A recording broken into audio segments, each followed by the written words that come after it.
You're going to start with your base. It measures 4¼ inches by 9½, and you want to score it at 2 inches and 4 inches. The next piece is 3½ inches by 8½ inches, and again, you want to score it at 2 inches and 4 inches. Those are your card bases. Your front panel, you'll want 2 layers. The first one I did is a Melon Mambo, 3¼ inches by 4¼ as well as a Whisper White piece that is 3 inches by 4 inches. Then for your Designer Series paper, you want 2 pieces that measure 1 3/4 inches by 3¼ 2 additional pieces that measure 1 3/4 inches by 4 inches, and 1 final piece that measures 4 inches by 5¼ inches. Once you have all those cut, you'll be ready to put it together.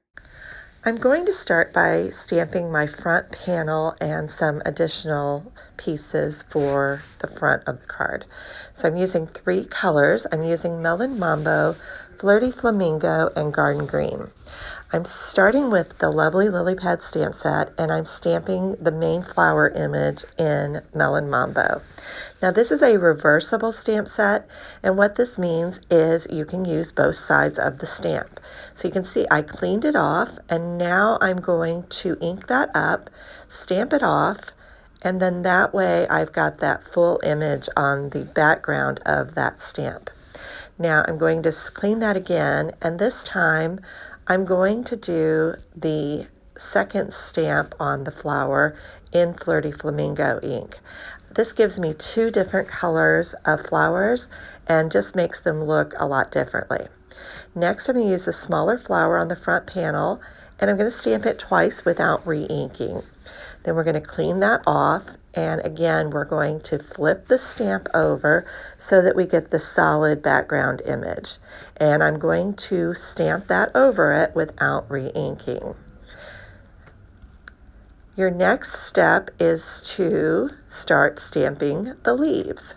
So I'm just using those in Garden Green, and I'm stamping off first so that I get a lighter image. So this is that background part of the stamp, and I'll add the detail next. But I just want to add some leaves to kind of fill in all those little blank spaces and give that a little pop of color. So we're going to clean that off. And I'm using my Stampin' Chamois to do that. That works great for that. You'll notice that it gets a little discolored with time, but it still works great to clean your stamps. And just stamp over all of those to give them a little bit more detail before you're all finished there. All right, so I've got all my pieces die cut also, and I'm going to adhere those with the Tombow adhesive as well as some Stampin' Dimensionals. So the other flower is going on there. So you can see, even though I only used 2 colors of ink, all of my flowers look a little bit differently. I die cut this flower from Melon Mambo cardstock, and I'm just going to tuck it in behind there to add a little bit more interest. And then I'm putting my greeting, which is from the So Sentimental bundle, onto the front. And it says, "I can't thank you enough." So just a really cute greeting. I'll also be adding some sequins and some ribbon to this as well. All right, I'm starting with my larger piece, and I'm going to take my largest piece of Designer Series paper, and I'm going to adhere that to the back panel. So the sides over here are where the 2 inches and 4 inch spaces are. I'm gonna just line that up.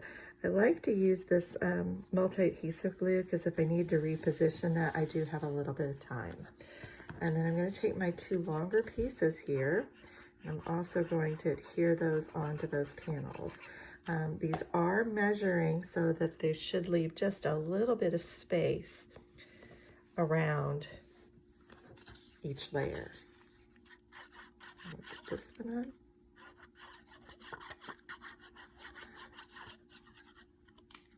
And you can easily change these patterns to fit whatever you like.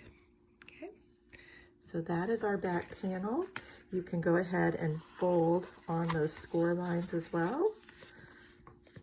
and that goes into a Z fold. So give that just a little bit of time to dry, and be ready for the next step. So this is your inside panel. For this one, I'm going to go ahead and adhere my papers. I've got my scored end over here. So there's a 2-inch block and a 2-inch block here. I'm gonna go ahead and place this one here. And again, there's just a slight border around those. I'm gonna do this one here.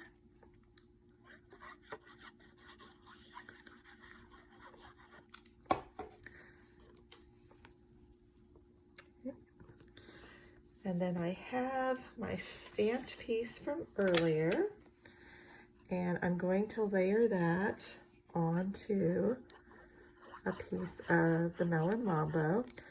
And I did add some of the gingham sequins and also a little bit of the crinkled ribbon to the front just for a little embellishment. I'm gonna put those there. And then I'm going to pop this up with some Stampin' Dimensionals and fold this into place.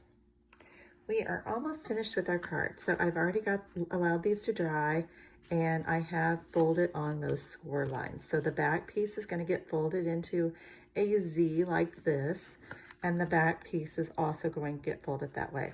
I've placed some sticky strip on the back on that last 2-inch panel, and I'm going to go ahead and peel that off. Okay. I'm going to fold that just like so that it's all folded together. And I'm going to line that up so that it is centered on the front and push that down. And that will adhere to the back panel. Now I also went ahead and put my sticky strip on that front panel. I don't like to do these both at the same time, because if you do happen to make a mistake and you need to move it, it's a lot harder if you've got both of them down already. So this allows you to get a little bit better placement. So again, you want to fold that up, fold it up over here, and push that down. You want this to be able to fold flat for mailing, and then when you look at it from the top view, you'll see it makes that little box. So that is the Z Fold box card. So thanks so much for watching. I hope you enjoyed this video, and please be sure to subscribe for future videos.